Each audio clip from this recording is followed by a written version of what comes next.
नमस्कार, मैं डॉक्टर रत्नेश कुमार। सर्वप्रथम मैं आभार व्यक्त करना चाहूँगा प्रदेश के माननीय मुख्यमंत्री यशस्वी श्री योगी आदित्यनाथ जी का। आभार व्यक्त करना चाहूँगा कर्मठ आयुष मंत्री माननीय धर्म सिंह सैनी जी का, ऊर्जावान मिशन निदेशक डॉक्टर राजकमल यादव जी का, एवं आयुष मिशन की निरंतर कार्य करने वाली टीम, जिसकी वजह से आयुष आज एक नई गति ऊर्जावान होता जा रहा है और नई ऊंचाइयों को प्राप्त कर रहा है। आज मुझे आयुष मिशन में आयुष संवाद के अंतर्गत अपनी बात रखने का मौका दिया गया है। तो आज मैं पोषण पर आपसे बात करूंगा कि पोषण किस प्रकार से महत्व है। जब हम पोषण की बात करते हैं तो सबसे सर्वप्रथम हम बात करना चाहेंगे हेल्थ की। अब जब हेल्थ की हम बात करेंगे तो सबसे पहले हेल्थ की डेफिनेशन आती है। तो WHO हेल्थ के बारे में क्या बोलता है? वो ये बोलता है, health is a state of complete physical, mental and social wellbeing and not merely by the absence of disease और infirmity to lead a socially and economically productive life. यानी कि WHO ये कहता है कि शरीर में बीमारी ना होना और शरीर का अपंग ना होना ही स्वस्थ नहीं होता है। उसके अलावा 3 मुख्य आयाम होते हैं। वो होता है मानसिक आयाम, शारीरिक आयाम और सामाजिक आयाम। तो आज हम केवल आपसे शारीरिक आयाम के बारे में बात करेंगे, क्योंकि पोषण शरीर से संबंधित है। अब जब पोषण की बात आती है तो हम पोषण तत्वों के बारे में बात करेंगे। पोषण तत्व मुख्यतः 3 प्रकार के होते हैं। सबसे पहले एनर्जी गिविंग, यानी जो शरीर को ऊर्जा देते हैं। दूसरे बॉडी बिल्डिंग, यानी शरीर की संरक्षा में काम आते हैं। तीसरे प्रोटेक्टिव, यानी शरीर की सुरक्षा में काम आते हैं। तो सबसे पहला जो हमारा अंग है वो है एनर्जी गिविंग। और एनर्जी गिविंग के अंदर 2 मुख्य आते हैं। वो होते हैं आपके कार्बोहाइड्रेट्स और फैट्स। अब कार्बोहाइड्रेट के अंदर भी 2 चीजें होती हैं। पहली चीज होती है शुगर्स होती है और दूसरे होते हैं फाइबर्स। और जब हम शुगर्स की बात करते हैं, हम रिफाइंड शुगर्स की बात नहीं करते। हम शुगर्स जो कि सब फलों सब्जियों में मिलती हैं, उनके बारे में हम बात करते हैं। अब कार्बोहाइड्रेट क्या करते हैं? कार्बोहाइड्रेट शरीर को ऊर्जा प्रदान करते हैं। जो दिन भर की जो हम एक्टिविटीज करते हैं, शरीर में जो ऊर्जा मिलती है वो हमें कार्बोहाइड्रेट से मिलती है। मस्तिष्क ढंग से काम करने के लिए हमें कार्बोहाइड्रेट की आवश्यकता होती है। कार्बोहाइड्रेट में दूसरा पार्ट जो हमने बोला वो डाइटरी फाइबर्स के बारे में बोला। डाइटरी फाइबर्स जिसे हम रफेजेस के नाम से जानते हैं। अब कार्बोहाइड्रेट्स में ये रफेजेस किस तरह से इस्तेमाल करते हैं? हमारे शरीर का मुख्य अंश इंटेस्टाइन होता है, जहाँ पे सारी चीज एब्जॉर्ब होती है। तो इंटेस्टाइन में बहुत सारे अच्छे बैक्टीरिया होते हैं। उन अच्छे बैक्टीरियाओं को वातावरण मिलने के लिए इन फाइबर्स की जरूरत होती है। फिर ये फाइबर्स क्या करते हैं, जो हमारा स्टूल होता है उसका बल्क प्रोवाइड करते हैं और ये इंटेस्टाइन की मोटिलिटी करते हैं। तो जो लोग फाइबर्स खाते हैं उनको कब्ज की शिकायत कम होती है। दूसरा, ये फाइबर्स एक और काम करते हैं, शरीर में जो बाइल प्रोड्यूस हो रहा होता है वो बाइल्स को एब्जॉर्ब करते हैं, जिसकी वजह से हार्ट की संबंधित जो बीमारियां होती हैं वो कम होने की संभावनाएं होती हैं। ऐसे तो जितने भी पोषक तत्व होते हैं उसमें कुछ न कुछ हर चीज पाई जाती है, लेकिन जब हम एक खास प्रकार की बात करते हैं तो उसमें कौन सी चीज ज्यादा मिलती है उसके बारे में हम बात करना चाहेंगे। जब हम कार्बोहाइड्रेट के बारे में बात करेंगे तो जो सीरियल्स ग्रुप है, यानी कि हमारा गेहूं, चावल, ज्वार, बाजरा, मेज, ये सब जैसी चीजें होती हैं इसके अंदर आती हैं और ये आपको प्रोवाइड करती हैं। अब कार्बोहाइड्रेट को कई बार हम डायबिटीज से लिंक करते हैं। एक मिथ है कि कार्बोहाइड्रेट नहीं खाना चाहिए जब आज डायबिटीज होती है। तो डायबिटीज में केवल हम रिफाइंड शुगर्स को रिस्ट्रिक्ट करते हैं। क्यों? क्योंकि जब पोषक तत्व हम खाते हैं, जब शरीर में जाते हैं तो वो कार्बोहाइड्रेट्स को रिलीज करते हैं। तो ये वो पोषक तत्व जो शरीर में जाने के बाद कम या देरी से कार्बोहाइड्रेट रिलीज करें, यानी कि उन्हें हम लो ग्लाइसेमिक इंडेक्स फूड कहते हैं। ऐसे फूड हम कार्बोहाइड्रेट्स खाएंगे तो हमें डायबिटीज होने की संभावना है कम होती है। तो वो कौन से ऐसे फ्रूट्स हैं? ज्यादातर ये फ्रूट्स और वेजिटेबल ग्रुप्स होते हैं, सीरियल्स ग्रुप होते हैं। अब फ्रूट्स और वेजिटेबल में कुछ चीजें ऐसी होती है जिन्हें नहीं खाना, जैसे आपका खरबूज, तरबूज। सब्जियों में जैसे आपके शकरकंद, आलू, इन चीजों का उपयोग कम करेंगे। अदरवाइज जितने भी फल हैं बाकी, जैसे आपका सेब हो गया, अमरूद हो गया, वो आपको शरीर में नुकसान उस तरह से प्रदान नहीं करते हैं। दूसरी बात, हम जब फैट्स के बारे में आएंगे तो फैट्स भी शरीर के लिए बहुत इंपॉर्टेंट होता है। उसके अंदर ट्राइग्लिसराइड्स और कोलेस्ट्रॉल होता है। एक ऐसा भ्रम फैला हुआ है कि शरीर के अंदर कोलेस्ट्रॉल कम होना चाहिए। एक आयु के बाद, जैसे फॉर एग्जांपल 45 या 5th डिकेड ऑफ लाइफ के बाद ये कोलेस्ट्रॉल नुकसान करता है। पर जब बच्चा होता है और हम जब एडोलेसेंट एज ग्रुप में होते हैं तो ये कोलेस्ट्रॉल जितने शरीर के पोषक तत्व होते हैं, कोशिकाएं होती हैं, नर्वस टिश्यूज होते हैं, उनमें माइलिन शीथ होती है, तो नर्वस कंडक्शन के लिए ये कोलेस्ट्रॉल बहुत ज़्यादा ज़रूरी होता है। अब ये कोलेस्ट्रॉल कहाँ मिलता है? ये अंडों में कोलेस्ट्रॉल मिलता है, आपको बटर में मिलता है, ये कोलेस्ट्रॉल घी में मिलता है। फिर शरीर का जो टेस्ट है वो बहुत ज़रूरी है, वो भी आपको फैट से ही मिलता है। बहुत सारे विटामिन हैं जैसे विटामिन ए, डी, ई, के, जब तक फैट नहीं होगा तब तक वो सॉल्युबल नहीं होंगी, तो वो अपना काम नहीं कर पाएंगे। सब लोगों को बड़ी चिंता होती है कि हमें फैट नहीं खाना चाहिए, हम मोटे हो जाते हैं, परंतु फैट जो डिफाइन किया गया है 30% से कम खाना चाहिए, लेकिन कम से कम 10 से 15% आपके खाने में होना चाहिए। अब हम ये समझ ले कौन सा फैट हमें खाना चाहिए और कौन सा फैट नहीं खाना चाहिए, यहाँ पर हमें उसका डिस्क्रिप्शन करना है। जो फैट जो ट्राइग्लिसराइड्स वगैरह बनाता है वो ऐसा फैट होता है ट्रांस फैटी एसिड्स। और वो ट्रांस फैटी एसिड कैसे मिलता है? वो ट्रांस फैटी एसिड जब हम तेल, घी को बहुत ज़्यादा टेम्परेचर पर करते हैं, जैसे कि डीप फ्राइंग वगैरह करते हैं, तो ये क्या करता है? ट्रांस फैटी एसिड्स बनाता है। अब ये ट्रांस फैटी एसिड्स क्या करता है? शरीर के अंदर एलडीएल, वीएलडीएल ये सारी चीज़ों को बढ़ा देता है, जो कि कोलेस्ट्रॉल आपकी धमनियों में जम जाता है, जिसकी वजह से आपको कार्डियोवैस्कुलर रिस्क यानी कि हाइपरटेंशन जैसी बीमारियां होने लगती हैं, और ये ओबेसिटी वगैरह भी बढ़ाता है।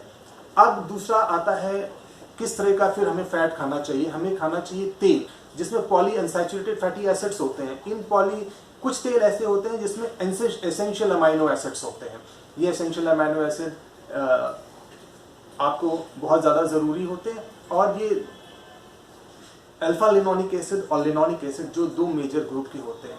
तो जो हम तेल का उपयोग करें तो ऐसा देखा गया है अगर एक से ज़्यादा प्रकार के तेल अगर इस्तेमाल किए जाएं तो वो ज़्यादा फायदेमंद होता है। अब वो कौन से तेल हमें इस्तेमाल करने?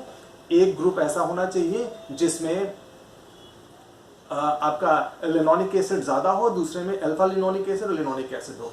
अब लिनोनिक एसिड किस में ज़्यादा मिलता है? आपका सनफ्लावर ऑयल में मिलता है, सैफफ्लावर ऑयल में मिलता है। दूसरा जो कॉम्बिनेशन है वो मस्टर्ड ऑयल में मिलता है, सोयाबीन में मिलता है, रेपसीड ऑयल में मिलता है। बहुत सारे ऐसे तेल हैं जैसे ग्राउंडनट ऑयल, ये सब है, परंतु इन सब में सैचुरेटेड फैटी एसिड्स ज़्यादा मिलता है, और ये saturated fatty acids triglyceride level को बढ़ाता है, तो हमें इन चीज़ों को नहीं खाना है। दूसरा, हम बाहर जाते हैं और हम देखते हैं कि तला भुना चीज़ खाते हैं, वो भी ट्राइग्लिसराइड लेवल बढ़ाता है। वहाँ पर क्या होता है? वो हाइड्रोजनेटेड ऑयल होता है, जो वनस्पति घी होता है, वो अगेन ट्राइग्लिसराइड लेवल बढ़ा देता है। तो हमें अब ये समझने की ज़रूरत है फैट शरीर के लिए बहुत ज़रूरी है, कौन सा फैट हमें खाना है, कौन सा फैट नहीं खाना है। फैट मुख्यतः आपको वसा से मिलता है, एनिमल रिच फूड से मिलता है, डेयरी प्रोडक्ट से मिलता है। तो जिस समय हम अगर नॉन वेजिटेरियन है तो शरीर के मीट के ऊपर की जो वसा है उसको उतार करके उसको खाने की कृपा करें तो वो ज़्यादा अच्छा रहेगा। दूसरा, जो बॉडी बिल्डिंग के बारे में बात करेंगे तो वो होते हैं प्रोटीन्स। हर दिन शरीर की कोशिकाएं टूटती हैं, बनती हैं, उनके लिए हमें प्रोटीन की ज़रूरत होती है।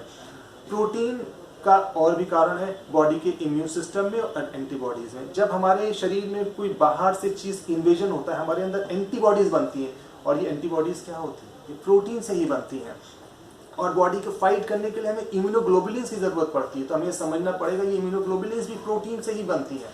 तो जो लोग प्रोटीन अच्छे से खाते हैं उनको इन्फेक्शन होने की संभावनाएं कम हो जाती हैं।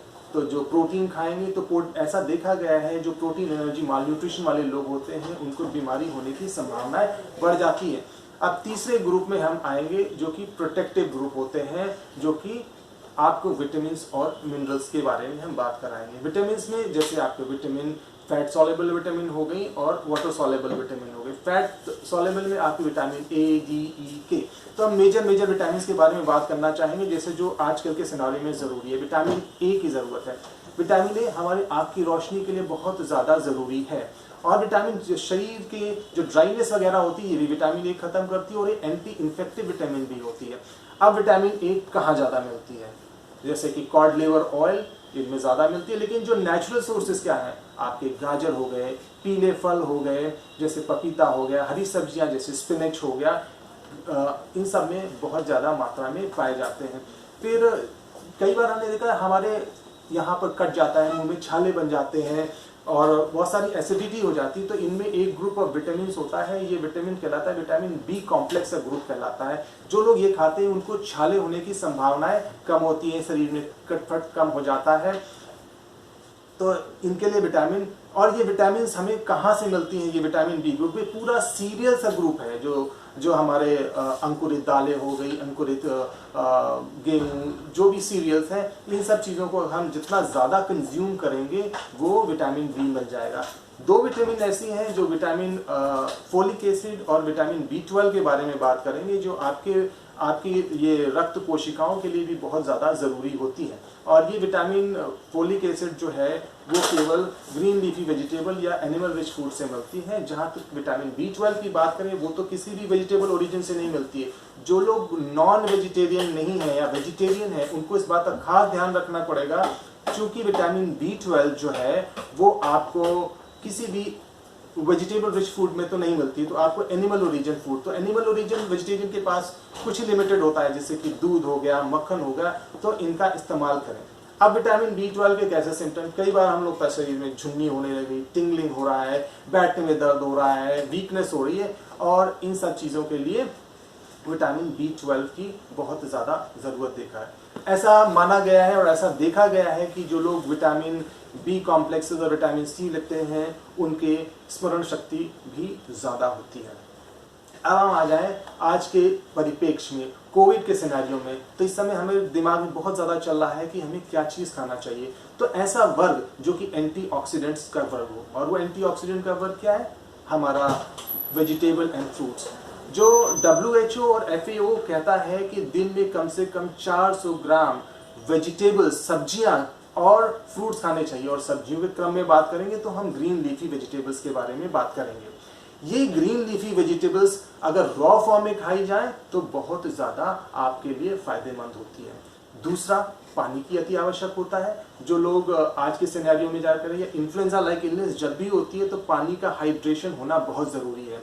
आज के सिनेरियो में कम से कम 3.5 से 4 लीटर पानी डेली पीना आवश्यक होता है, वो आपके शरीर को हाइड्रेटेड रखता है। फिर क्या चीज़ का सेवन कम करना चाहिए? हमें इस समय सैचुरेटेड फैटी एसिड्स का सेवन कम करना चाहिए। जो शुगर्स हैं, और शुगर्स में हम रिफाइंड शुगर्स के बारे में कहेंगे, तो WHO ये भी बोलता है कि ये रिफाइंड शुगर्स की मात्रा, जो हमें एनर्जी इनटेक में कार्बोहाइड्रेट की ज़रूरत है, वो कार्बोहाइड्रेट से हमें 50 से 80% मिलती है, लेकिन रिफाइंड शुगर से हमें केवल 10% से कम लेना चाहिए। ये रिफाइंड शुगर्स क्या करेंगे? ओबेसिटी बढ़ाती हैं और कार्डियोवैस्कुलर रिस्क लेकर के जाते हैं, इसलिए हमें रिफाइंड शुगर्स तो बहुत कम खानी है, और 10% से कम, हो सके तो 5%। अब ये 10% आपके हिसाब से कितना होता है? ये बनता है 5 से 4 चम्मच टेबल स्पून ऑफ शुगर, उससे ज़्यादा नहीं खानी चाहिए आपको किसी भी सूरत में। अब नेक्स्ट आते हैं कि जब हमने जान लिया तो कौन सा फूड ग्रुप डेली किस प्रकार से खाएं तो हमें अच्छा रहेगा। हमने देखा कि सीरियल्स ऐसा ग्रुप है जिसमें हमें विटामिन बी कॉम्प्लेक्सेस और कुछ हद तक हमें प्रोटीन, हमें कुछ हद तक कार्बोहाइड्रेट की बहुत मात्रा में मिलता है। तो अगर हम उसको अंकुरित फॉर्म में खाएं, सुबह उठ करके ये सूप वगैरह पिए, जैसे टोमेटो सूप हो गया, कोरिएंडर सूप हो गया, ये सारी चीज़ अगर हम पूछें, सुबह उठ करके हम पॉरेज खाएं, इस तरीके से हम अगर अपनी डाइट को कंट्रोल करना शुरू कर दें तो अच्छा है। दिन भर में कौन सी चीज़ कितनी खानी चाहिए? सर्वप्रथम हम ये कहना चाहेंगे कि कार्बोहाइड्रेट यानी सीरियल ग्रुप में 400 से 450 ग्राम, यानी सुबह से शाम तक का जो भी आप चाहे रोटी खाते हैं, चावल खाते हैं, या जो भी अन्य फूड खाते हैं जो कि सीरियल्स ग्रुप में आता है, वो 400 से 450 ग्राम होना चाहिए। जब तक हम सब्जियों के बारे में बात करें तो लगभग 200 ग्राम, 150 से 200 ग्राम सब्जी आप दिन भर में खानी चाहिए। हम रॉ सब्जी की बात कर रहे हैं, वही कुक फॉर्म में जाएगी तो हो सकता है उसका वेट घट बढ़ सकता है। तो इसमें भी ग्रीन लीफी वेजिटेबल का जो पार्ट है कम से कम 50 से 75 ग्राम तक होना चाहिए। दूसरा, हम जाएंगे प्रोटीन या दालों के बारे में बात करेंगे तो कम से कम 50 ग्राम दाल एक अडल्ट को खाना चाहिए। उसके पश्चात हम जाएंगे दूध के बारे में, जो कैल्शियम और मिनरल, जैसे हमें दूध के बारे में पाएंगे तो दूध कम से कम हमें 200 से 250 ग्राम दूध आवश्यक है एक अडल्ट आदमी के लिए। लेकिन जो 10 से 12 साल की जो एडल्ट एज ग्रुप में बच्चे जा रहे हैं उन्हें हमें कम से कम 300 से 350 ग्राम दूध की आवश्यकता है, और वहीं प्रोटीन की रिक्वायरमेंट भी लगभग 40 ग्राम उनकी होती है। तो इन चीज़ों का हम बहुत खास ध्यान देंगे।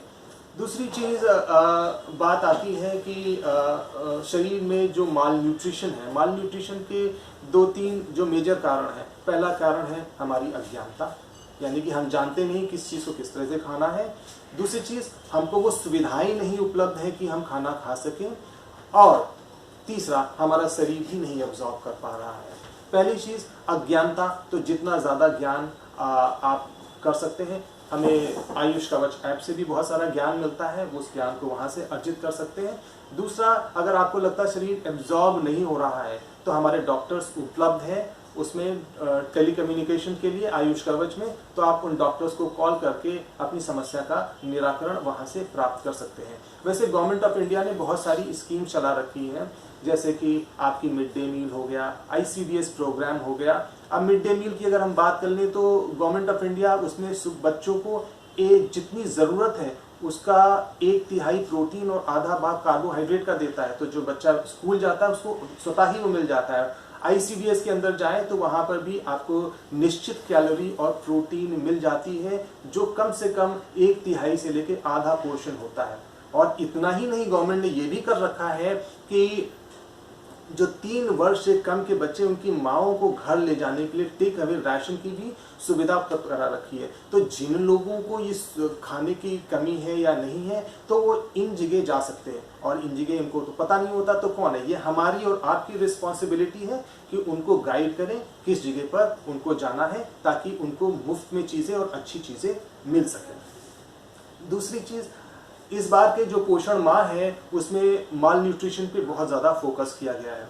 अब हमें माल न्यूट्रिशन या कुपोषण किस प्रकार से पता चलता है, तो सबसे आसान तरीका है, जब माँ प्रेग्नेंट होती है तो उसका एक कार्ड बनता है। उस कार्ड के अगर हम आखिरी पन्नों में जाएं तो वहाँ पे ग्रोथ चार्ट दिखता है, जहाँ पर उसकी एक्स एक्सिस और वाई एक्सिस, यानी कि हॉरिजॉन्टल एक्सिस में वजन लिखा होता है और एक्स एक्सिस में महीने से लेकर के वर्ष तक, 1 महीने से 3 वर्ष तक का कैटेगराइजेशन है। आपको कुछ नहीं करना है, सिर्फ अपने बच्चे का वजन लेना है और उन दोनों करस्पॉन्डिंग बिंदु पर पॉइंट लगा देना है। वहाँ पर 3 लकीरें हैं, एक है रेड लकीर, दूसरी है येलो लकीर और तीसरी है ग्रीन लकीर।